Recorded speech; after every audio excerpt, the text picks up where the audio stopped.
लम्हों ने खता की, सदियों ने सजा पाई। मुझे और इस पर कुछ कहना नहीं।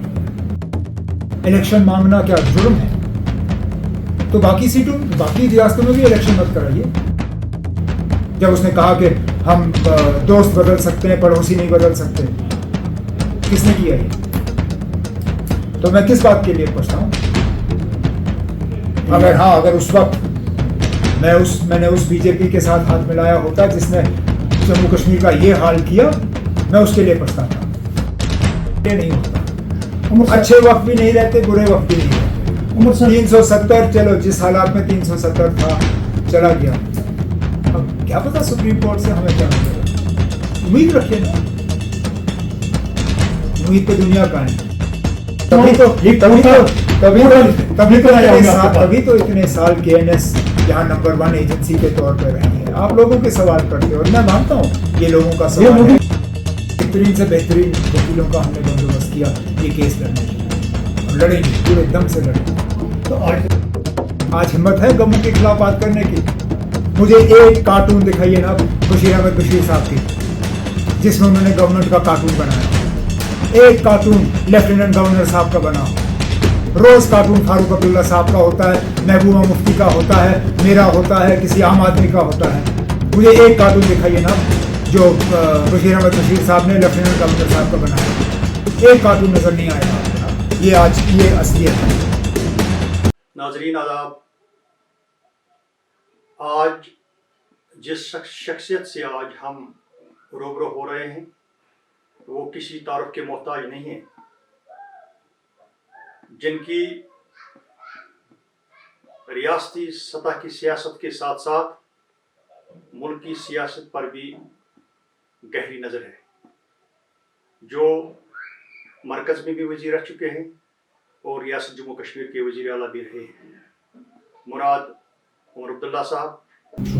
हस्ब मामूल, हस्ब दस्तूर जो हमारा सवाल होता है वो है आपसे कि रियासत जम्मू कश्मीर की मौजूदा सूरत हाल और मुस्तकबिल में रियासत जम्मू कश्मीर की सियासी सूरत हाल पर आप अपना तासुर। किस तरह की सूरत हाल की बात कर रहे हैं? सियासी सूरत हाल तो अनबन है, कन्फ्यूजन है। एक जैसे chief election commissioner of India ने खुद माना, वैक्यूम है, उस वैक्यूम को भरने की ज़रूरत है। इलेक्शन की बात होती है, लेकिन जिस इलेक्शन के बारे में सब लोग जानना चाहते हैं, जिसके तहत जम्मू कश्मीर की अपनी हुकूमत होगी, उस इलेक्शन का कोई जिक्र नहीं कर रहा। तो उस हिसाब से देखा जाए तो कन्फ्यूजन है, केओस है। एडमिनिस्ट्रेशन की अगर हम बात करें, गवर्नेंस की बात करें, तो वो ज़्यादा नज़र नहीं आता। मैं श्रीनगर शहर की बात करूं, यहाँ आधा घंटा बारिश हो और उसके बाद लोगों के दुकानों में पानी भर जाता है, मकानों में पानी भर जाता है, सड़कों पर पानी भर जाता है, बिजली गायब हो जाती है। हुकूमत का अगर इस्तेमाल हो रहा है तो सिर्फ़ और सिर्फ लोगों को तंग करने के लिए, या तो मीटर लगाने के लिए, या पानी का बिल और बढ़ाने के लिए। कीमतों की बात अगर हम करें तो ऐसी कौन सी चीज़ है जिसकी कीमत नहीं बढ़ी? चाहे तेल की बात हो, गैस की बात हो, खाने की चीज़ों की बात हो, अगर हेल्थ की बात हो, सेहत के निज़ाम की बात हो, तो अक्सर बेशतर अब अस्पतालों का हाल ये है कि डॉक्टर दिखता ही नहीं है। आप रात को कभी SMHS जाएं और देखें अगर आपको सीनियर डॉक्टर वहाँ मिले। मरीजों का इलाज कौन कर रहा है समझ में नहीं आता। हर लिहाज से अगर देखा जाए तो लोगों के और हुकूमत के दरमियान जो एक तालमेल होना चाहिए, जो एक राब्ता होना चाहिए, वो बिल्कुल नहीं है। साहब, सिचुएशन के हवाले से अगर 2008, 2010 या 2016 हम देखेंगे, सिचुएशन ये थी कि तनाव था, अनसर्टेनिटी थी, बच्चे स्कूल में जा रहे थे, टूरिज्म कम था। आज की सिचुएशन और उस सिचुएशन आप 2010 की बात क्यों कर रहे हो? आप 11 की बात क्यों नहीं करते? 12 की बात क्यों नहीं करते हो? 13 की बात क्यों नहीं करते हो? सैलाब से पहले 14 की बात क्यों नहीं करते हो? वो साल आपको नजर नहीं आते? वो क्यों नहीं नजर आते आपको? उनको उन्हें भी गिनती में लाइए। क्या 2011 में कोई हड़ताल हो? क्या बच्चे स्कूल नहीं गए? क्या टूरिज्म नहीं हो? क्या यहाँ पे सड़कों पे अमन शांति आपको नजर नहीं आई? मुझे तो नजर आई। पता नहीं आपको नजर नहीं आई होगी, किस वजह नजर नहीं आई वो आप बेहतर जानते हैं। ठीक है ना, 2010 का हम बार बार जवाब देते हैं, लेकिन आप 2011, 12, 13 और सैलाब से पहले 14 को गिनती में क्यों नहीं लाते? लगी गिनती में। 2022 में तकरीबन 90% थी स्कूल हाजिरी थी। तो देखने के लिए आया है कि आज तक 25 साल या 30 साल गए, इतनी हाजिरी नहीं थी।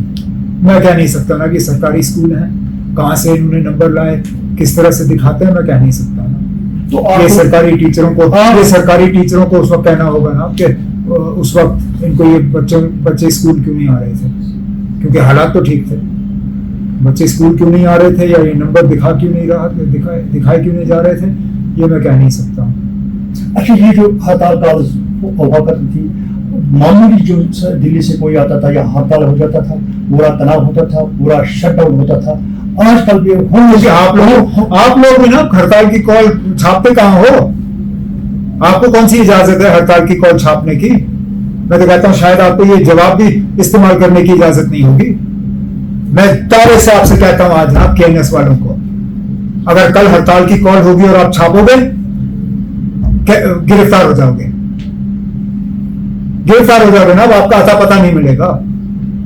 आप भी जानते हो, मैं भी जानता हूं किस तरह की आजादी है आपको इन चीजों को रिपोर्ट करने की। किस तरह के हुर्रियत के बयानात आप उस वक्त छापते थे और कवर करते थे। आज हिम्मत है किसी अखबार की कि वो इनके बयानात लें, इनके इंटरव्यू करें? मीरवाइज साहब आज भी टेलीफोन पे हैं। मुझे एक अखबार दिखाइए जिसकी हिम्मत है कि वो मीरवाइज साहब को फोन करके उनका इंटरव्यू लें। ये आपको दिखता नहीं है, ये इन चीजों के बारे में आप कहोगे नहीं। ठीक है ना, हमारी खता है, हम इन लोगों को इतनी छूट देते थे। हमें लगता था कि इनको भी अपनी बात करने का हक है। हम कहते हैं कि ये ना आपको भी मुखालफत करने का हक है, आप गवर्नमेंट के खिलाफ कह सकते हो। आज हिम्मत है गवर्नमेंट के खिलाफ बात करने की? मुझे एक कार्टून दिखाइए ना बशीर अहमद बशीर साहब की, जिसमें उन्होंने गवर्नमेंट का कार्टून बनाया हो। एक कार्टून लेफ्टिनेंट गवर्नर साहब का बना हो। रोज कार्टून फारूक अब्दुल्ला साहब का होता है, महबूबा मुफ्ती का होता है, मेरा होता है, किसी आम आदमी का होता है। मुझे एक कार्टून दिखाइए ना जो बशीर अहमद बशीर साहब ने लेफ्टिनेंट गवर्नर साहब का बनाया हो। एक कार्टून नजर नहीं आएगा आपको ना। ये असलियत है, ये आज के हालात है। डरे हुए हैं, कोई बात करने के लिए तैयार नहीं है। उनको पता नहीं है कि बात करेंगे तो किस थाने से उनको बुलावा आएगा और कहां से उनको फिर हाजिरी देनी होगी। ठीक है ना, बच्चे स्कूल जा रहे हैं, सड़कों पे गाड़ियां चल रही हैं, लेकिन हमारे जबान पे भी ताला लगा हुआ है, आपके एजेंसी पे ताला लगा हुआ है, आपके अखबारों पे ताला लगा हुआ है। जिस दिन ये ताला उतर जाएगा उस दिन मुझसे बात करिए आप।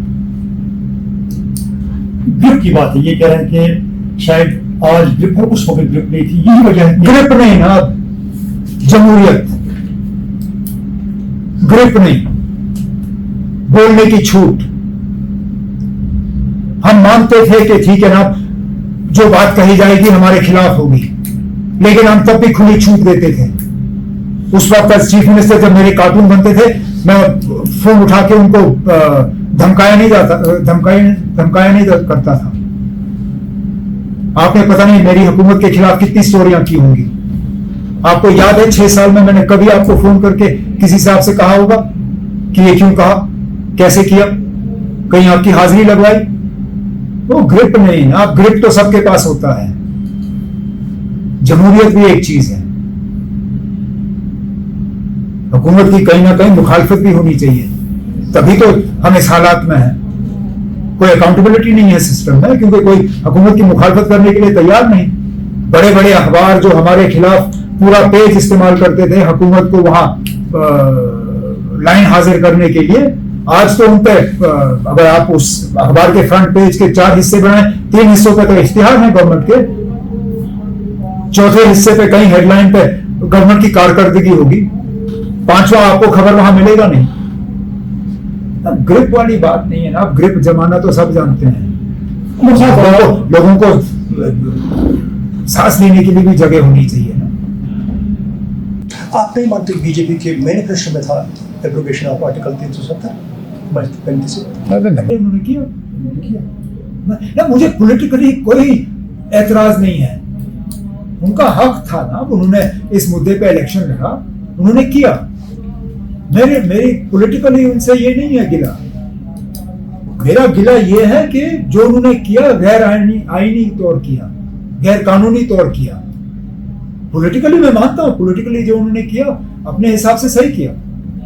वो दूसरी बात है कि करने के बाद उन्होंने जहां जहां इलेक्शन लड़ा हारा, मैं उसमें नहीं जाऊंगा, लेकिन ये जरूर ठीक है, पॉलिटिकली मेरा उनसे ये गिला नहीं है। उनकी मेजॉरिटी थी पार्लियामेंट में, उनका हक था कि वो अपना मैनिफेस्टो पूरा करे, चाहे वो बाबरी मस्जिद हो, चाहे 370 हो। ये हमारी बदकिस्मती है कि हम बीजेपी को रोक नहीं सके। अब ठीक है ना, जम्मू कश्मीर से हम सिर्फ 6 सीटें हैं उस वक्त, अब तो 5 हैं। हम तो वैसे भी अगर चाहते नहीं रोक पाते। हमें अफसोस इस बात का है कि कांग्रेस इतनी कमजोर हुई कि बीजेपी को ऐसे नंबर मिले कि वो कर सके। मेरा फिर भी बात है, ठीक है ना, बीजेपी ने अपना मंशूर पूरा किया, उनका हक था। मेरा गिला ये है और मेरा मौक़िफ़ ये है कि जो उन्होंने किया, आइन की धज्जियां उड़ाई, कानून की धज्जियां उड़ाई।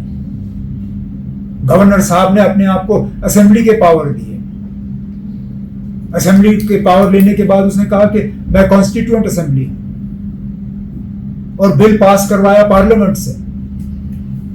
आखिरकार जम्मू कश्मीर का फैसला जम्मू कश्मीर के लोगों को करना चाहिए था ना। 370 का अगर फैसला होना था तो फिर असेंबली से फैसला करवाना था। मुल्क में आपने क्या नंबर लाए मुझे उससे नहीं है, जम्मू कश्मीर में नंबर लाके आप करते।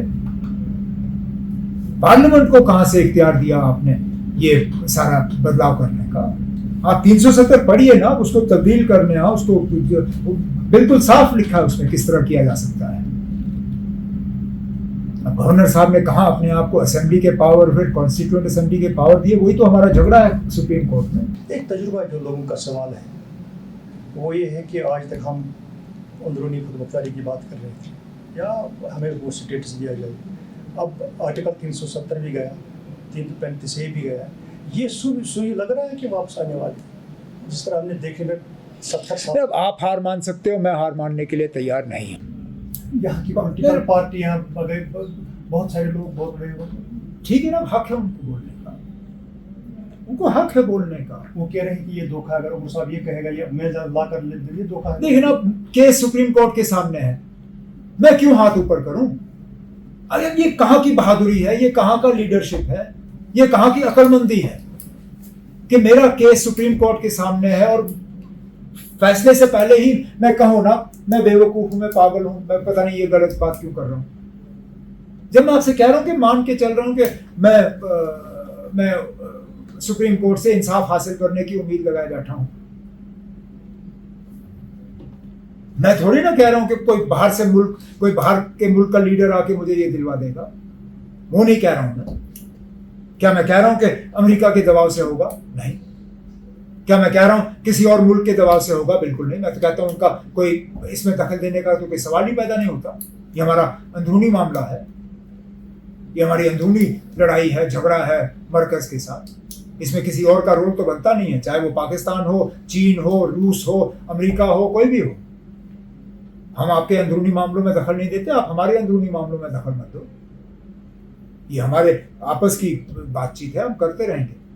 हम सुप्रीम कोर्ट के सामने इंसाफ हासिल करने की कोशिश कर रहे हैं। अब ठीक है, जिन लोगों ने केस दर्ज नहीं किया उनको खुली छूट है, वो कहें कि 370 वापस नहीं आ रहा है। वो तो पहले दिन से 5 स्टार होटलों में मरकज के इन लोगों के साथ खाना खा रहे थे।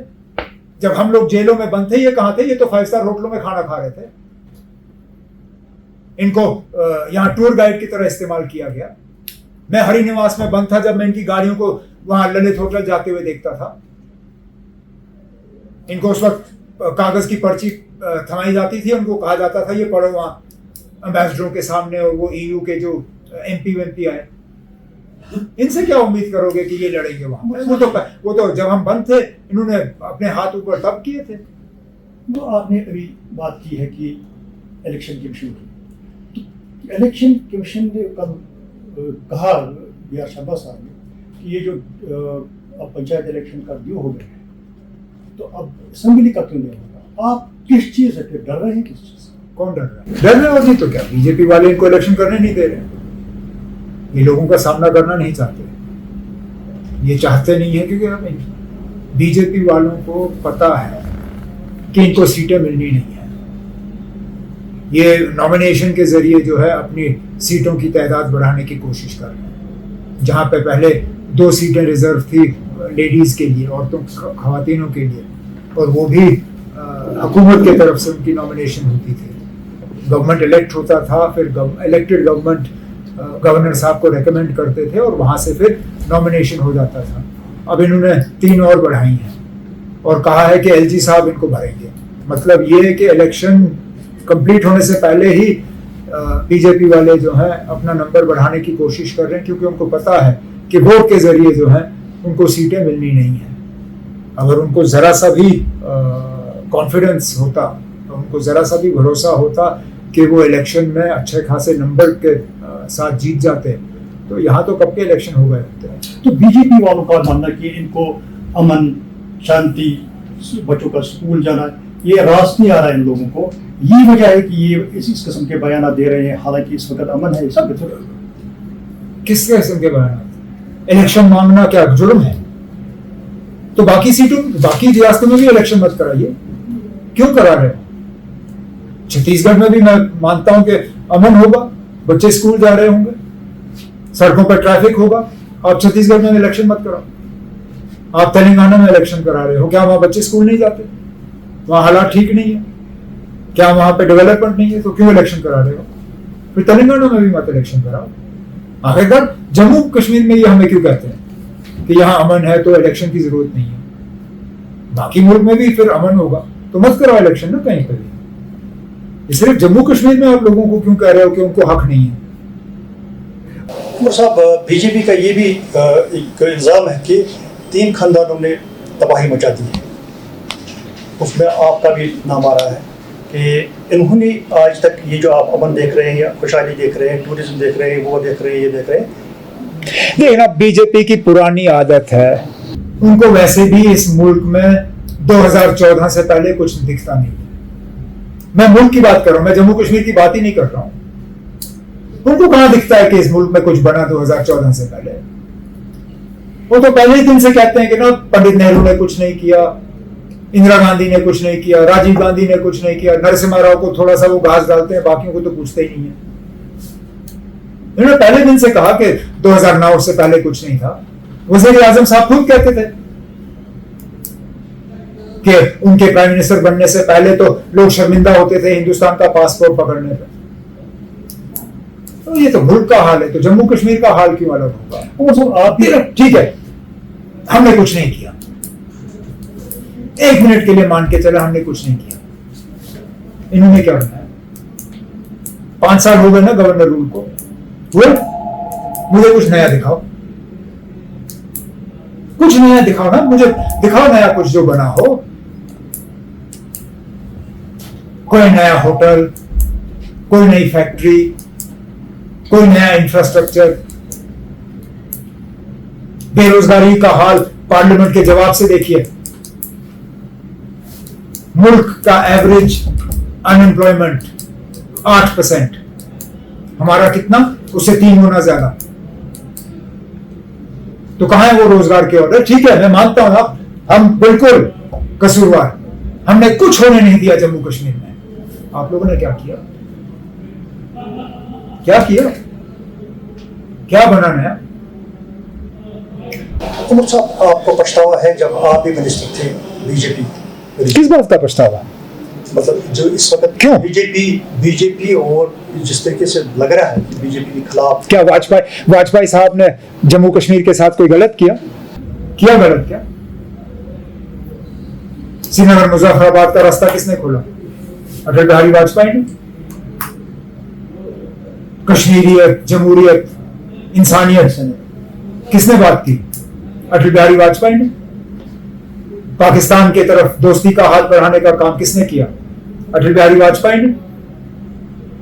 जब उसने कहा कि हम दोस्त बदल सकते हैं, पड़ोसी नहीं बदल सकते, किसने किया ये? तो मैं किस बात के लिए पछताऊं? अगर उस वक्त मैंने उस बीजेपी के साथ हाथ मिलाया होता जिसने जम्मू कश्मीर का ये हाल किया, मैं उसके लिए पछताता। जिन लोगों ने इस बीजेपी के साथ हाथ मिलाया है या हाथ मिलाया था, उनको पछताना चाहिए। मैंने नरेंद्र मोदी साहब या अमित शाह साहब के बीजेपी के साथ हाथ नहीं मिलाया। वो जिन लोगों ने इस बीजेपी के साथ हाथ मिलाया, वो जवाब दें। मैंने अटल बिहारी वाजपेयी के अलायंस में काम किया, तो मुझे फख्र है ये कहते हुए कि मैंने काम किया, क्योंकि जम्मू कश्मीर का जितना उन्होंने भला करने की कोशिश की, शायद किसी और ने नहीं की। पाकिस्तान के साथ जम्मू कश्मीर के मसले को हल करने में जितना हम करीब उस वक्त आए, शायद ही मेरी जिंदगी में हम फिर कभी आएंगे। जैसे अंदरूनी तौर बातचीत चल रही थी, जो वाजपेयी साहब ने शुरू की और डॉक्टर मनमोहन सिंह साहब ने उसको आगे बढ़ाया।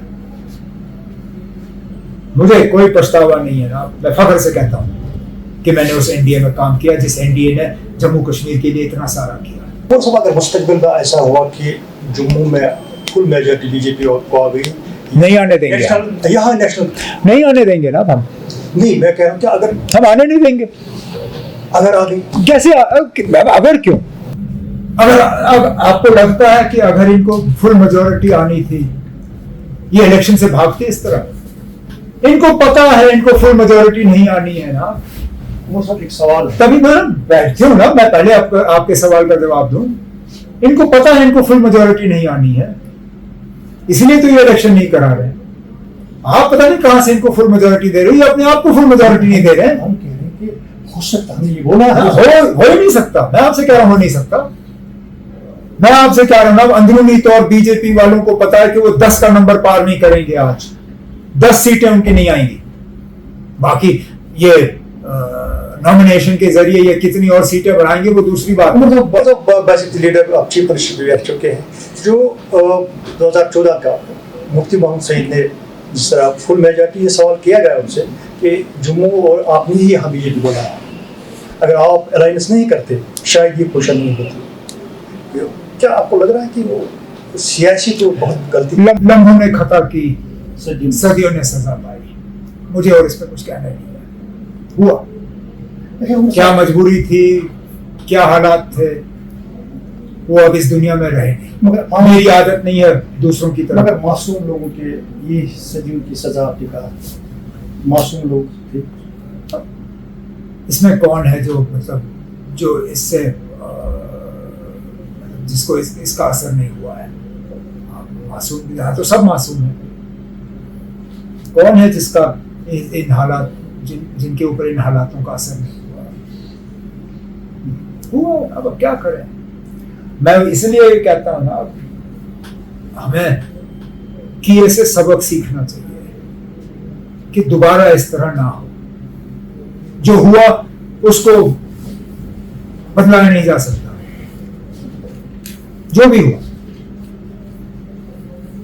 इंसान को ये ताकत दी नहीं गई है कि वो किए को दोबारा मतलब वक्त को वापस ले जाए, लेकिन ये ताकत जरूर दी है कि वो अपनी गलतियों से सीखे। यही हम में और जानवरों में फर्क है। 70 साल से हमने क्या सीखा? पिछले 70 साल से हमने सीखा क्या? मतलब चला गया 30 साल के बाद हम सीखते रहे ना। अगर आपको लगता है कि 70 सालों में इस कौम ने कुछ नहीं सीखा क्या? आपको लगता है कि इस कौम ने कुछ नहीं सीखा? कोई वक्त हमेशा के लिए नहीं होता। अच्छे वक्त भी नहीं रहते, बुरे वक्त भी नहीं रहते। 370, चलो जिस हालात में 370 था चला गया। अब क्या पता सुप्रीम कोर्ट से हमें क्या मिलेगा? उम्मीद रखिए ना, उम्मीद पे दुनिया कायम है। इतने भी मैं भी कभी कभी इस मायूसी का शिकार होता हूँ। नहीं होना चाहिए। लोगों का सवाल है। मायूसी की बात है, लोगों का सवाल। हाँ। क्या चाहते हैं? वही मैं आपसे, क्योंकि आपको तजुर्बा है, आप लोगों के नब्ज़ देखते हैं, आपको बसित सियासतदान सियासी चीफ रह चुके हैं, लोगों की चुप साथ लेना किस चीज़ की अक्कासी है? मैं नहीं कह सकता ना, वो आपको लोगों से पूछना होगा। मैं नहीं कह सकता ना, वो आपको लोगों से पूछना होगा। मैं क्या नहीं सकता। लोग शायद समझदार हो गए हैं। 18 में क्या थे तो 20 में क्या है?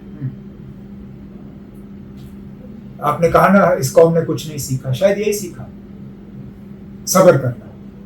इन्हें आज दिमाग से सोचिए, इन्हें आज दिल से सोचिए। दिल से कम, दिमाग से ज्यादा।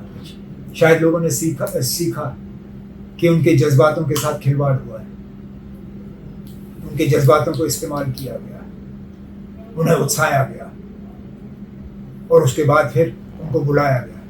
शायद इस बार वो अपने दिमाग से काम ले रहे हैं, सब्र से काम ले रहे हैं। थ्री टायर सिस्टम ये हाल चला है, आप भी देख रहे हैं, हम भी देख रहे हैं, तो क्या लग रहा है आपको? बसिती टायरों में फूक ही नहीं है। ये तो बेचारा 3 व्हीलर वाला तो कभी कभार एक पंचर ठीक करा देता है, लेकिन यहाँ जो 3 व्हीलर चल रहा है उसके तीनों टायरों में फूक नहीं है। म्युनिसिपैलिटी की फूक देखिए, आधे घंटे बारिश के बाद पोलो व्यू वाले बेचारे रो रहे हैं। उनको अपनी दुकान से पहले पानी निकालना होता है, फिर खरीदार को वहाँ आने की इजाज़त देते हैं। आप डीडीसी बीडीसी की बात करो, उन बेचारों को कॉलेजों में बंद करके कहते हैं हफ्ते में 1 दिन जाओ अपने इलाके में काम करो और फिर वापस आओ। अगर खुदा न खास्ता वो ऑपोजिशन से ताल्लुक़ रखते हो तो फिर उनको पैसा ही नहीं आता, उनको काम करने की इजाज़त ही नहीं। जहाँ तक आपके पंचायत हैं, ठीक है ना, वो किन हालात में बने, वहाँ उस वक्त तो नेशनल कॉन्फ्रेंस और पीडीपी ने हिस्सा ही नहीं लिया। तो आप नहीं मानती ग्रास रूट लेवल वाली सियासत? कहाँ है ग्रास रूट? मुझे तो दिखता नहीं। क्या ग्रास रूट ना? आप श्रीनगर म्युनिसिपैलिटी की बात करें, देखिए ना कितने लोगों ने वोट दिया, क्या टर्नआउट रहा। जिन वार्ड से ये लोग जीत के अब बड़ी बड़ी बातें करते हैं, वहां क्या हाल रहा? कोई नहीं ना, टायरों में भी फूक भरेंगे। आने पंचायत के इलेक्शन, म्युनिसिपैलिटी के इलेक्शन, नेशनल कॉन्फ्रेंस ने पहले ही कहा हम पर चढ़ के इनमें हिस्सा लेंगे, उनको दोबारा से जिंदा करेंगे। साहब, आप खुद इलेक्शन में हिस्सा नहीं ले रहे, तो हाँ, मैंने कहा मैं असेंबली इलेक्शन में हिस्सा नहीं ले रहा हूँ, मुझे कोई दिलचस्पी नहीं है। फिर है नहीं ना, मैं जम्मू कश्मीर रियासत का वज़ीर आला रहा हूँ। जम्मू कश्मीर रियासत में उस असेंबली में मैंने काम किया जिसको इतने सारे इख्तियारात थे। बाकी मुल्क के मुकाबले हम तब भी उनसे ज़्यादा ताकतमंद थे। आप क्या कहते हो कि मुझे यूटी में आके काम करना चाहिए, जहाँ चपरासी लगाने के लिए मुझे एलजी साहब की इजाज़त चाहिए होगी? कम से कम मेरा ज़मीर मुझे इस बात की इजाज़त नहीं देगी। मैं लड़ूंगा, वापस जम्मू कश्मीर को उस मंजिल पर पहुँचाने की कोशिश करूँगा जो 5 अगस्त 2019 से पहले था। उसके बाद फिर अगर कभी मेरा मन करा असेंबली इलेक्शन लड़ने का, लड़ूंगा, लेकिन फ़िलहाल मेरी लड़ाई असेंबली में नहीं है, असेंबली के बाहर है। उमर साहब, ये जो अलायंस की बात है, कौन सी बात? आप हाल ही गए थे इंडिया, आप पटना गए थे, आप बेंगलोर गए थे, तो क्या लग रहा है, क्या उम्मीद लग रही है आपको? उम्मीद ये है कि हम मिलके एनडीए का मुकाबला करेंगे। पहले तो बीजेपी वाले हमें ताना देते थे कि ये सब मिल रहे हैं मोदी साहब को हराने के लिए। अब बीजेपी की भी मजबूरी बन गई है, उन्होंने दोबारा एनडीए को जिंदा किया। लगभग कितने साल हुए जब से एनडीए की मीटिंग नहीं बुलाई गई? अचानक ये क्यों कि पटना की मीटिंग और बेंगलोर की मीटिंग के बाद बीजेपी को एनडीए याद आया? कहीं ना कहीं तो इसमें ऑपोजिशन इंडिया अलायंस की कामयाबी है। आपको लग रहा है कि बीजेपी स्ट्रांग है? अगर स्ट्रांग होती तो अलायंस की क्या जरूरत पड़ती? अलायंस वो लोग करते हैं जो अपने दम पे इलेक्शन जीत नहीं सकते। हम ऑपोजिशन वाले जो हैं, ये हम मान के चलते ना कि अकेले हम जीत नहीं पाएंगे। आपको लगता है अगर कांग्रेस को ये कॉन्फिडेंस होता कि वो अकेले इलेक्शन लड़ सकते हैं, वो इंडिया अलायंस में हिस्सा लेते? नहीं ना, नहीं कर सकते। लेकिन बीजेपी की भी अब मजबूरी बन गई है कि उनको भी अलायंस करना पड़ा। तो लोकल अलायंस की बात है, पीएचडी की रियासती सतह पर आप किस वजह से देख रहे हैं कि आपको तजुर्बा भी है, क्योंकि इससे पहले हुआ था पंचायत इलेक्शन में, शायद PAGD में इख्तलाफ बड़ा हुआ। तो आपको लग रहा है कि मुस्तकबिल में इस किस्म का ये आगे देखी जाएगी ना, इस पर कुछ कह नहीं सकते। आप सही कह रहे हो कि जो हमारा जो तजुर्बा रहा बल्दियाती इलेक्शनों का, खासकर BDC DDC, वो इतना भी अच्छा नहीं था जितना हम चाह रहे थे, लेकिन आगे जाके क्या फैसला होगा वो देखी जाएगी। आपके बारे में कहा जा रहा है कि आप साहब वो है, सीधी बात करते हो, तो आपको लग रहा है कि अब मैं नहीं करता, मैं किया करता था, अब नहीं करता। इसमें कोई फायदा नहीं है, नुकसान नहीं करते, किसी सियासतदान को सीधी बात नहीं करनी चाहिए, नहीं करनी ना। तो ये जो है घुमा फिरा के बात करें, यानी ये इस अलायंस के बारे में भी घुमा फिरा के बात करेंगे, सीधी सब बात घुमा फिरा के करें। ये भी सही है कि तजुर्बा है कि आज तक अलायंस यहाँ कामयाब नहीं हुई। इलेक्शन कहीं है नहीं, हम निकले ढूंढने नहीं। अब जहाँ तक PAGD की बात आपने की, हमने ये कभी नहीं कहा कि PAGD सिर्फ और सिर्फ एक इलेक्टोरल अलायंस है। हमने ये कहा कि हम एक बड़े मकसद के लिए, एक बड़ी लड़ाई करने के लिए एक साथ आ रहे हैं। इसमें इलेक्शन जो है हमारे लिए मायने नहीं रखती। हम चाहते हैं कि जो 5 अगस्त 2019 को जम्मू कश्मीर के साथ हुआ, हम उसके खिलाफ अपनी आवाज़ जो है वो बुलंद करें। इसमें इलेक्शन के एक साथ आना या ना आना, इन चीज़ों को मत जोड़िए। हमारी जो लड़ाई, बड़ी लड़ाई शुरुआत तो आपके इलेक्शन से ही ना बिल्कुल नहीं, जब ना बिल्कुल नहीं। हमारी शुरुआत 2019 अगस्त से पहले हुई। हम एक साथ कब आए? अगस्त 1 या 2 तारीख को। उसके बाद हम सब बंद हुए। हमारी शुरुआत इलेक्शन से नहीं हुई। उसके बाद जब 2020 में एक एक करके हम छूटना शुरू हो गए, उसके बाद PAGD को दोबारा जन्म दिया गया। उस वक्त भी इलेक्शन कहीं सामने था नहीं। इलेक्शन तो बहुत बाद में आया। तो ये मत कहिए ना कि हम सिर्फ इलेक्शन के लिए एक साथ आए। जाती तौर आप खिलाफ हैं। किस चीज़ के? मतलब ना मैं किसी चीज़ के खिलाफ नहीं। मैं किसी चीज़ के खिलाफ नहीं। मैं एक लड़ाई लड़ रहा हूँ इस जम्मू कश्मीर रियासत के लिए, जो हम एक जमहूरी तरीके से लड़ रहे हैं और लड़ते रहेंगे। सुप्रीम कोर्ट तक हमारी बात पहुँच गई है। केस अगले हफ्ते लगने वाला है। हमने नेशनल कॉन्फ्रेंस की तरफ से 2 बहुत ही मतलब जाने माने वकील किए हैं। जो हसनैन मसूदी साहब और अकबर लोन साहब का केस है वो कपिल सिब्बल साहब हमारे लिए लड़ेंगे। जो जज मुजफ्फर साहब हैं रजौरी के, उनका केस जो है गोपाल सुब्रमण्यम साहब लड़ेंगे। इन वकीलों का मुकाबला नहीं है आज मुल्क में। तो हम कोई कसर बाकी नहीं रख रहे हैं।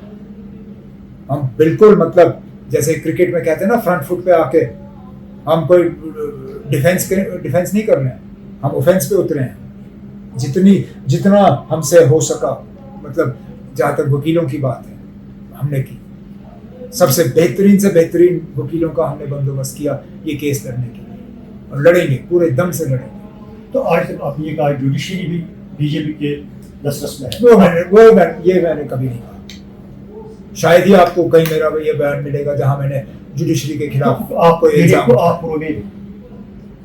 अगर पुरुमीद नहीं होता केस क्यों लड़ते हम? ऐसे जाने माने मशहूर वकील क्यों करते हम?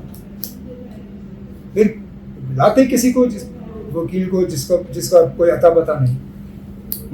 हम पुरुमीद है कि इसमें हम कामयाबी हासिल करेंगे। बाकी अल्लाह ताला का क्या है, लेकिन हम अपने तरफ से कोई कसर बाकी नहीं रखेंगे। तो एक शायद मैंने सुनने में आया या सुना होगा मैंने कि BJP का जो ये मन है कि इनकी एक मेजॉरिटी हो रियासत, तो वही रेजोल्यूशन लेके असेंबली में पास करके वहाँ जिस तरह आपने कहा अभी सुप्रीम कोर्ट में एक उम्मीद बन गई है, तो ये भी एक चीज़ इनके पास है कि ये लेकर हम जाएंगे वहाँ पार्लियामेंट में। हमने वेट करके लाया है असेंबली से। तो आपको लग रहा है कि ये भी एक वजह है कि ये तो पहले दिन से मैं कह रहा हूँ, मैं अपने पार्टी के फंक्शनों में तो यही तो लोगों को कहता आया हूँ कि BJP की यही कोशिश है कि उनका अपना यहाँ उनकी अपनी मेजॉरिटी हो, या उनके साथ वो लोग हों जो इस तरह का बिल जो है असेंबली में पास कराएं। तभी तो हम कहते हैं ये असेंबली जो आने वाला जो इलेक्शन है, इसको बिजली सड़क पानी का इलेक्शन मत समझिए। जब इलेक्शन होगा तब ये लोग जो अभी आपको कहते हैं कि हम बिजली का खर्चा कम करेंगे, हम मीटरों की बात करेंगे। मीटर तो कोई भी हटा सकता है ना। बिजली का खर्चा भी कोई भी, बिजली का जो बिल है वो कोई भी कम कर सकता है। लेकिन ये रेजोल्यूशन रोकना ये हम ही कर सकते हैं, जिन्होंने पहले दिन से 5 अगस्त 2019 की मुखालफत की। उन लोगों से होशियार रहिए जो अपनी तकरीरों में कहते हैं ना 370 तो गया, अब वापस नहीं आएगा, क्योंकि ये वही लोग हैं जो असेंबली में आके फिर बीजेपी की मदद करेंगे। ये हम हैं जो कहते हैं ना बीजेपी को हम इस तरह का रेजोल्यूशन पास करने नहीं देंगे, क्योंकि यहाँ जम्मू कश्मीर के लोगों ने इस पे अपना मोहर नहीं डाला है। वो नहीं मानते हैं कि 5 अगस्त को जो हुआ सही हुआ, चाहे वो जम्मू हो। और मैं तो ये कहता हूं कि कई सारे ऐसे लोग हैं जिन्होंने 5 अगस्त 2019 को तालियां बजाई, जो आज रो रहे हैं। कश्मीर में शायद उनकी तादाद इतनी नहीं होगी, लेकिन जम्मू में जिन लोगों ने बढ़ चढ़ के उस वक्त कहा कि अच्छा हुआ, आज वो पछता रहे हैं। आज वो मजबूर हुए कहने पे कि 5 अगस्त 2019 को हुआ गलत हुआ। लद्दाख की हालत देखिए, करगिल ने तो वैसे भी इसकी मुखालफत की थी, लेकिन लेह में आम तौर पे वहां के लोग जो है वो बहुत खुश हुए थे 5 अगस्त 2019 को। वहां तो पटाखे बजे, लोगों ने सड़कों में खड़े होकर मिठाइयां बांटी। आखिर क्या बदला कि आज लद्दाख लेह के लोग जो है हड़ताल करते हैं। करगिल के लोगों के साथ मिलके वो इस 5 अगस्त की मुखालफत करते हैं। यहां तक कि उन्होंने कहा कि हम कश्मीर के साथ बेहतर थे बनिस्बत के एज यूटी। इसलिए मैं कह रहा हूं कि हम उन लोगों में से नहीं हैं जो लोगों को धोखे में रखें। इसलिए मैं कहता हूं कि ये जब इलेक्शन कराएंगे, हमें ये देखना होगा कि इसको मामूली इलेक्शन के तौर पे ना लें। मैनिफेस्टो क्या होगा फिर? वो मैनिफेस्टो तब देखी जाएगी। नहीं, आज तक मैनिफेस्टो ये था कि ऑटोनॉमी थी। हमें ना इलेक्शन अनाउंस होने दीजिए, उस वक्त हम अपने मैनिफेस्टो पे काम करेंगे। लेकिन हमारा मेन पॉलिटिकल मुद्दा ये होगा कि हमें बीजेपी को रोकना है। हमें बीजेपी को रोकना है, चाहे जम्मू में चाहे कश्मीर में। हमें ये बीजेपी के नंबर इतने कम रखने हैं कि वो इस तरह के रेजोल्यूशन के बारे में सोच भी ना सके। ये हमारी कोशिश रहनी चाहिए। और इसमें बिना मजहब मिल्लत, जात बरादरी ये सब छोड़ के हमें सिर्फ और सिर्फ इस रियासत को, जम्मू कश्मीर को बचाने के लिए ये करना होगा। तो आपको लग रहा है कि लोग भरपूर साथ देंगे इस चीज के लिए? कोशिश हमारी होगी ना, कोशिश होगी। कहां तक लोग साथ देंगे वो ना आप कह सकते हो ना मैं कह सकता हूं। मैं कैसे कह सकता हूं आपके 100% लोग हमारा साथ देंगे? मैं आपसे इतना ही कह सकता हूं कि हम 100% कोशिश करेंगे, 101% कोशिश करेंगे। बाकी हमारी कोशिशों में कितना इसका असर होगा, कहां तक लोग हमारा साथ देंगे, वो तो एक बात मानेंगे आप गुरु साहब, वो ये है कि जो मौजूदा सरकार है इस वक्त जो लग रहा है बाहर अमन है, क्या जिस तरह के टूरिज्म है, बच्चे स्कूल जा रहे हैं, तो ये लोग की वजह से है। क्योंकि लोग शांति में बैठे हैं, लोग अमन के साथ हैं, लोग चल रहे हैं। लोगों को हमेशा अमन के साथ होना चाहिए। बदकिस्मती ये है कि बीच बीच में लोगों ने यहाँ मतलब लोगों के जज्बातों के साथ खिलवाड़ हुआ, उन्हें इस्तेमाल किया गया। हमने तो हमेशा चाहा है कि यहाँ अमन हो। हमने कब चाहा कि यहाँ हालात बिगड़े? हमने कब चाहा कि यहाँ नौजवान बंदूक उठाए या पत्थर उठाए? और ये आज की बात नहीं है, ये मिलिटेंसी से पहले फारूक अब्दुल्ला साहब ने उस वक्त हजरतबल में तकरीर की, जब उसने कहा कश्मीर के नौजवानों को कि अगर आपको फारूक अब्दुल्ला पसंद नहीं है मैं छोड़ के चला जाऊंगा, लेकिन ये बंदूक मत उठाओ। इस बंदूक में सिर्फ और सिर्फ तबाही है। जिन लोगों ने उस वक्त बंदूकें बांटी, आज वो बड़ी बड़ी बातें कर रहे हैं,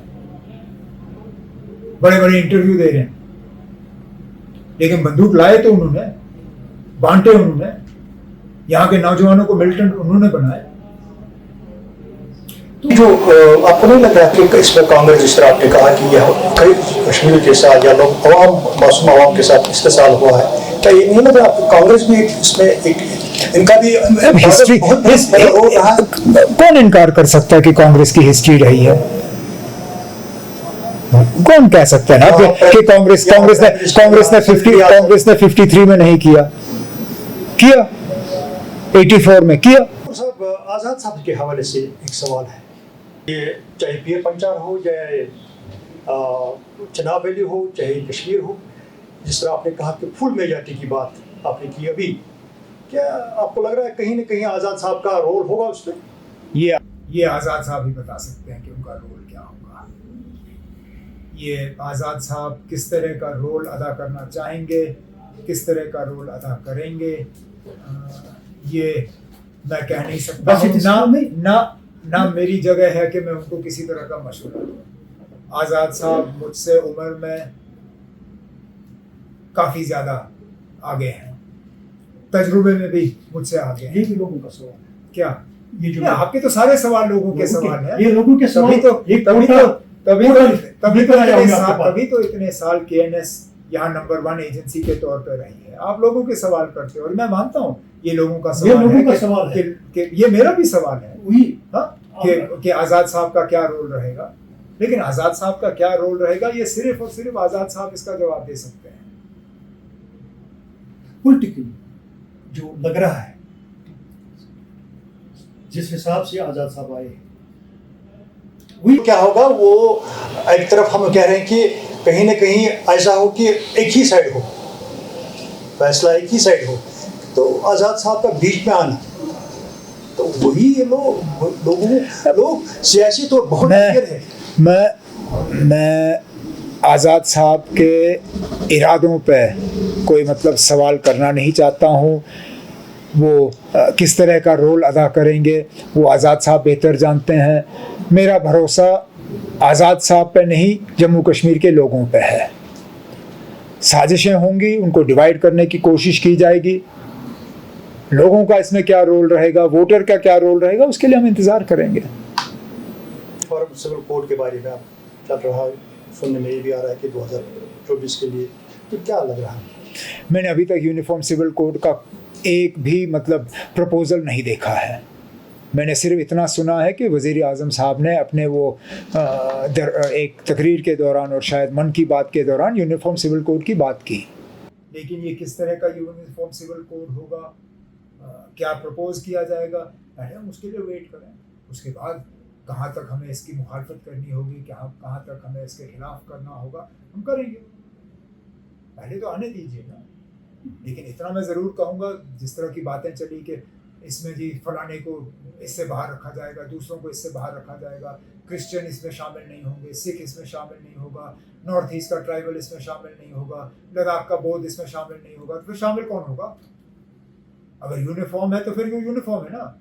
अगर आपने एक को भी इसके दायरे से बाहर रखा तो फिर वो यूनिफॉर्म रहा नहीं, फिर तो हम भी इसके बाहर रहेंगे। फिर हम भी कहेंगे ना, मुसलमानों को क्यों इसमें ला रहे हो, आप अपने लिए रखो, हमें इसमें आने की हमें कोई दिलचस्पी नहीं है। लेकिन प्रपोजल आने दीजिए, उसके बाद हम दोबारा इस पर बात करेंगे। इस बात कोई खास मैसेज जो आप आवाम तक पहुंचाना चाहते हैं? ना, बस सिर्फ ये दिमाग से ही काम करें ना, दिल की बात दिल में ही रखें, राज की बात राज रहने दो, होशियारी से काम करें, दिमाग से काम करें। राज वाली बात क्या है? तो लोग बेहतर जानते हैं ना, हर किसी का राज अलग होता है। आपके राज क्या है वो मैं नहीं जानता, मेरे राज क्या है वो मैं आपको बताऊंगा नहीं कभी। लोग भी नहीं बताएंगे आपको। क्यों बताएं ना? मैं किसी के घर जाके उनको पूछूंगा ना, वो आपका राज क्या है, मेरा हक कहाँ है जानना?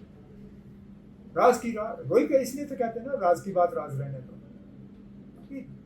दिल की बात दिल में, दिमाग से काम लें, इंशाल्लाह जीत हमारी होगी। तो सब आपकी जो मीटिंग हुई वहाँ हाल ही में कर्नाटक में शायद, तो उसका असर जिस तरह कर्नाटक में हुआ है, तो उसका असर आपको लग रहा है यहाँ पड़ेगा?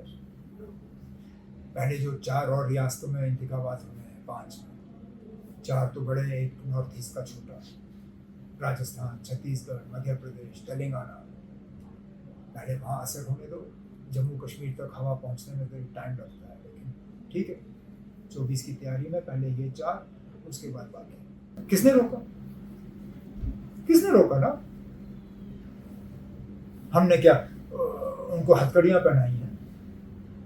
हमने क्या उनके टैंक का तेल निकाला हुआ है या गाड़ियों के टायरों का हवा निकाला है? हमने कब कहा मत जाओ? जाना है जाओ। किसने रोका? शायद ही कोई है जिसने इनको कहा हो कि आप ये कर नहीं सकते हो। जाना है जाइए ना, डिफेंस मिनिस्टर हो, सारी फौज आपके कमांड पे है। हमारी फौज का ये मेरा खुद का तजुर्बा रहा है कि जहाँ इनको कहा जाता है करने के लिए, ये बिना उठ के चले जाते हैं, मुश्किल से मुश्किल हालात में अपने काम को अंजाम देते हैं और बहादुरी से देते हैं। चाहे वो सियाचिन का सबसे ऊंचा पहाड़ क्यों ना हो या राजस्थान का रेगिस्तान क्यों ना हो, मुश्किल से मुश्किल हालात में ये काम करते हैं। इनके लिए इशारा ही काफी होता है। अब ये आखिर भाई करें। पार्लियामेंट इलेक्शन आ रहा है, तो अभी कैंडिडेटों का ऐलान कब तक मुतवक्का है? आपको क्या जल्दी है ना, पार्लियामेंट अगले साल है, ग्रुप पे डिस्कस करेंगे। अगले साल लोग करें डिस्कस। राज की बात है ना, राज की बात है। वो लोग अपना मशवरा दे, आप भी मशवरा दे दीजिए, बाकी फिर हम तक है कि हम आपके मशवरे पे कहाँ तक काम करेंगे। पॉलिटिकल एक्टिविटी शुरू हो गई। हमारी एक्टिविटी बंद कब हुई? जब हम बंद थे तब, उसके बाद आहिस्ता आहिस्ता हमने अपनी एक्टिविटी की। बीच बीच में ये हमें बंद करते हैं, हम तब भी अपनी एक्टिविटी करते हैं। इतने अच्छे हालात हैं कि ये 13 जुलाई को हमें वहाँ शहीदों के मज़ार पे फातिहा पढ़ने भी नहीं देते। बाकी कहने की बात है ना कि सारा कुछ ठीक है। अगर सारा कुछ ठीक है तो हमें जाने दो ना, क्यों रोकते हो? क्यों ईदगाह पे ईद की नमाज की इजाज़त नहीं? क्यों बार बार जुमा पे आप जामा मस्जिद बंद करते हो? अगर हालात सब कुछ ठीक है, आप कहते हो कि 30-32 साल के बाद यहाँ दोबारा 8 मुहर्रम को जुलूस निकला है, बड़ी अच्छी बात है, हम इसका खैर मकदम करते हैं। अच्छा किया आपने ये किया, लेकिन बाकी चीज़ें भी करिए ना। ईदगाह में नमाज की इजाज़त दे दीजिए, जामा मस्जिद में जुमा को जामा मस्जिद मत बंद करो, मीरवाइज साहब को छोड़ दो। अगर सारा कुछ ठीक है आने दो मीरवाइज को। ये 8 मुहर्रम के हवाले से 8 को ही मतलब वेलकम स्टेप नहीं, बड़ी अच्छी बात है। कौन इसकी मुखालफत करेगा? आज 32 साल के बाद। बड़ा अच्छा, वही तो मैं कह रहा हूँ। तो और भी करिए ना आप, और भी करिए। इसी साल आपने ईदगाह में नमाज की इजाजत नहीं दी आपने इजाजत नहीं दी ना। 13 जुलाई को आपने हमें शहीदों के मज़ार पे जाने नहीं दिया, क्यों नहीं दिया? मीरवाइज को अभी भी बंद करते हो। किसी ना किसी बहाने के तहत जुमा को आप जामा मस्जिद बंद करते हो, वहां इजाजत नहीं देते हो नमाज की, जुमा की नमाज की इजाजत। तो ठीक है ना, हम 8 मुहर्रम को जुलूस की इजाजत दी गई, हम इसका खैर मकदम करते हैं, बड़ा अच्छा है। लेकिन ये एक आइसोलेशन में कदम नहीं होना चाहिए, और भी कदम उठाइए लोगों का एतमाद जीतने के लिए।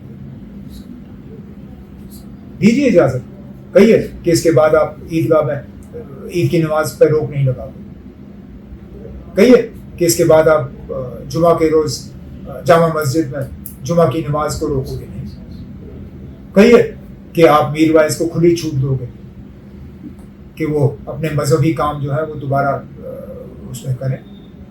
मीरवाइज ने खुद कहा जब उनको एक दिन के लिए छोड़ा गया था कि वो सियासत वगैरह नहीं करेंगे, वो नशीली दवाइयों के खिलाफ एक मुहिम चलाना चाहते हैं, वो मजहब की बात करना चाहते हैं, करने दीजिए। हालात इतने ठीक हैं, इतने साजगार हैं, इतने अच्छे हैं, आपने सुप्रीम कोर्ट में इतना बड़ा चढ़ा के वो फाइल किया है, ये 2-4 कदम भी उठाइए ना, क्यों रोकते? बहुत बहुत शुक्रिया बात करने के लिए, बहुत बहुत शुक्रिया।